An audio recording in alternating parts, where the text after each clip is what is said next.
जब आप रात को आसमान की तरफ देखते हैं तब आपको बहुत सारे स्टार्स नजर आते हैं जो बिल्कुल हमारे सूरज जैसे हैं। लेकिन क्या आपने कभी सोचा है जिस तरह हमारी जमीन सूरज के गिर्द ऑर्बिट करती है उसी तरह आसमान में किसी न किसी स्टार के गिर्द हमारी जमीन जैसा सियारा ऑर्बिट करता हो जहां पर हम जैसे इंसान रहते हों। इसी के बारे में जानने के लिए नासा ने 2009 में केपलर स्पेस टेलीस्कोप और 2018 में टेस्ट स्पेस टेलीस्कोप को लॉन्च किया, जिनका मकसद हमारी जमीन जैसे सियारों को ढूंढना है जो अपने स्टार के हैबिटेबल जोन में आते हों। और मैं आपको बता दूं, नासा ने अभी तक 180 करोड़ से ज्यादा एक्सोप्लैनेट्स को ढूंढा है, जिनमें से 30 ऐसे सियारे हैं जो अपने स्टार के हैबिटेबल जोन में आते हैं और इन 30 सियारों में से 5 ऐसे सियारे हैं जिनके पहाड़, समुंदर और दरख्त बिल्कुल हमारी जमीन जैसे हैं। और क्या पता वहां पर लाइफ मौजूद हो। ये सब आप जानोगे आज की इस वीडियो में। वीडियो शुरू करने से पहले अगर आपने हमारे चैनल को सब्सक्राइब नहीं किया तो जल्दी से हमारे चैनल को सब्सक्राइब करने के साथ साथ हमारे वीडियोस को लाइक और शेयर जरूर करें।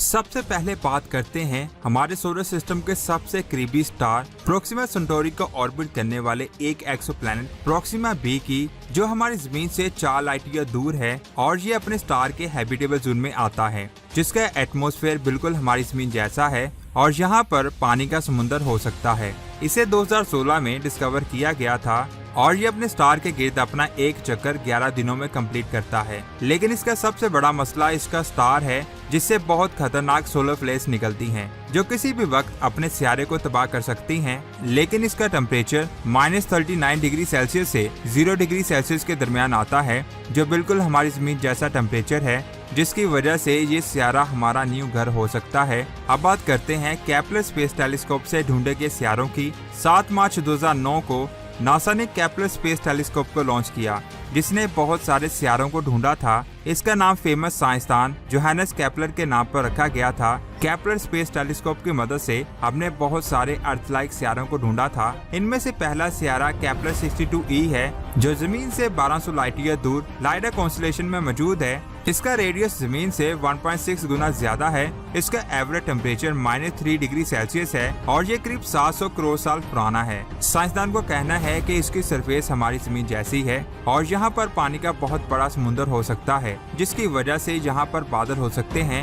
यानी कि इस सियारे के पास हमारी जमीन के जैसा एक मोटा एटमॉस्फेयर हो सकता है और यहाँ पर बारिश भी होती होगी। साइंस में बड़ा होने की वजह से बहुत सारे साइंसदान इसे गैस जॉइंट मानते हैं, लेकिन कुछ साइंसदान इसे हैबिटेबल प्लैनेट मानते हैं। केपलर 62e से थोड़ा आगे जाने पर हमें केपलर 62f नजर आता है। ये भी केपलर 62 स्टार को ऑर्बिट करता है। इसका रेडियस जमीन के मुकाबले में 1.4 गुना ज्यादा है और इसका मास 2.8 गुना ज्यादा है। इसके बारे में भी साइंसदानों के दो मुख्तलिफ नजरियात हैं। कुछ साइंसदान को कहना है कि जहाँ पर जमीन और पानी दोनों मौजूद हैं, लेकिन कुछ साइंसदान इसे नेपच्यून की तरह गैस वर्ल्ड मानते हैं। ये सियारा अपने सोलर सिस्टम के किनारे पर मौजूद होने के बावजूद अपने स्टार के हैबिटेबल जोन में आता है। इसका average temperature -65 to -70 degree Celsius है। इसका मतलब ये हुआ कि अगर यहाँ पर पानी हुआ भी तो वो बर्फ की फॉर्म में होगा। इसकी एज करीब 700 करोड़ साल है और केपलर 62 के साइज के छोटे स्टार्स 3000 करोड़ साल तक जिंदा रह सकते हैं, जबकि हमारा सूरज 1000 करोड़ साल तक ही जिंदा रह पाता है। ये सियारा अपने स्टार से इतनी दूरी पर है कि इसे अपने स्टार से आने वाली खतरनाक रेडिएशन से कोई खतरा नहीं है। इन सब चीजों को देखते हुए साइंसदान को कहना है कि हो सकता है इस सियारे पर लाइफ मौजूद हो, लेकिन इसके बारे में अभी कुछ नहीं कहा जा सकता। लेकिन साइंसदान अभी भी इसके बारे में स्टडी कर रहे हैं। अब बात करते हैं जमीन से 582 लाइट ईयर दूर सिग्नस कॉन्स्टेलेशन में मौजूद एक स्टार 186 को ऑर्बिट करने वाले एक एक्सोप्लैनेट 186b की। इसका रेडियस जमीन के कंपैरिजन में सिर्फ 10% ज्यादा है और इसका मास 1.4 गुना ज्यादा है, जिसकी वजह से इसे जमीन का कजन कहा जाता है और ये अपने स्टार के हैबिटेबल जोन में आता है। इसका टेम्परेचर -85 डिग्री सेल्सियस से 0 डिग्री सेल्सियस है, इसीलिए यहाँ पर लाइफ की पॉसिबिलिटी भी हो सकती है। लेकिन यहाँ पर हमें इसके बारे में एक और भी बात जान लेनी चाहिए कि हमें इसके एटमॉस्फेयर के बारे में ज्यादा इन्फॉर्मेशन नहीं है। साइंसदान ये नहीं समझ पाए कि ये रॉकी प्लैनेट है या फिर एक गैस जॉइंट। साइंसदानों ने इसके चारों तरफ घने बादलों को देखा है, जिसकी वजह से इसके रॉकी होने के चांसेस बहुत ज्यादा हैं। 2018 में ये दावा किया गया था कि केपलर 186b पर क्लाइमेट बिल्कुल हमारी जमीन की तरह हो सकता है और यहाँ पर सीजन भी चेंज होते हैं। इसका मतलब ये हुआ कि ये हमारा न्यू घर हो सकता है। 2017 में केपलर स्पेस टेलीस्कोप की मदद से एक और एक्सोप्लैनेट को ढूंढा गया जिसका नाम KOI 7701 रखा गया। इसका साइज जमीन के कंपैरिजन में 3 गुना ज्यादा है और इसका अपने सूरज से डिस्टेंस हमारी जमीन जितना है। इसी वजह से इसे अपने स्टार से उतनी ही लाइट मिलती है जितनी हमें अपने सूरज से मिलती है। अब बात करते हैं केपलर स्पेस टेलीस्कोप से ढूंढे गए एक और एक्सोप्लैनेट की जिसका नाम है 128b, जो हमारी जमीन की तरह अपने स्टार के हैबिटेबल जोन में आता है। इसे 2017 में ढूंढा गया था और ये हमारी जमीन से 1.35 गुना ज्यादा बड़ा है। इसका टेम्परेचर -65 डिग्री सेल्सियस से 21 डिग्री सेल्सियस के दरमियान आता है, जो जमीन पर रहने वाले इंसानों के लिए बहुत ज्यादा बेहतर है। अगर बात करें इसके स्टार की जिसका नाम रोस 128 है, तो वो हमारे सूरज से 5 गुना छोटा है और सिर्फ 17% लाइट को एमिट करता है। इसका टेम्परेचर सूरज के कंपैरिजन में सिर्फ 60% है, लेकिन उम्र में ये हमारे सूरज से 2 गुना बड़ा है।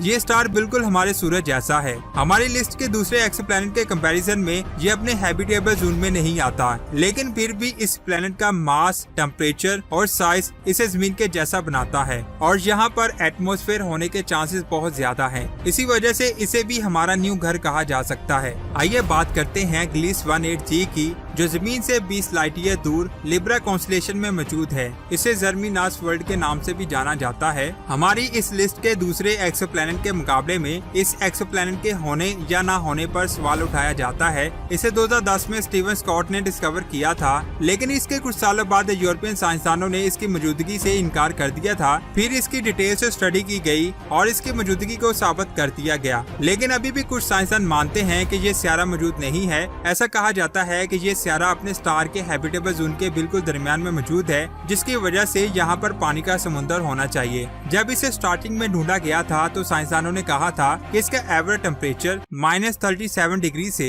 -311 डिग्री सेल्सियस के दरमियान होना चाहिए और उनके मुताबिक इस प्लेनेट पर लाइफ की पॉसिबिलिटी के बहुत ज्यादा चांसेस हैं। लेकिन साइंसदानों की बातों पर 100% यकीन नहीं किया जा सकता, लेकिन फिर भी हमें यकीन करना पड़ता है। आपको क्या लगता है नीचे कमेंट्स करके जरूर बताएं। अगर वीडियो अच्छी लगी तो इसे लाइक करके हमारे चैनल को सब्सक्राइब करने के साथ साथ बेल आइकन को प्रेस करें। अपना बहुत सारा ख्याल रखें। खुदा हाफिज।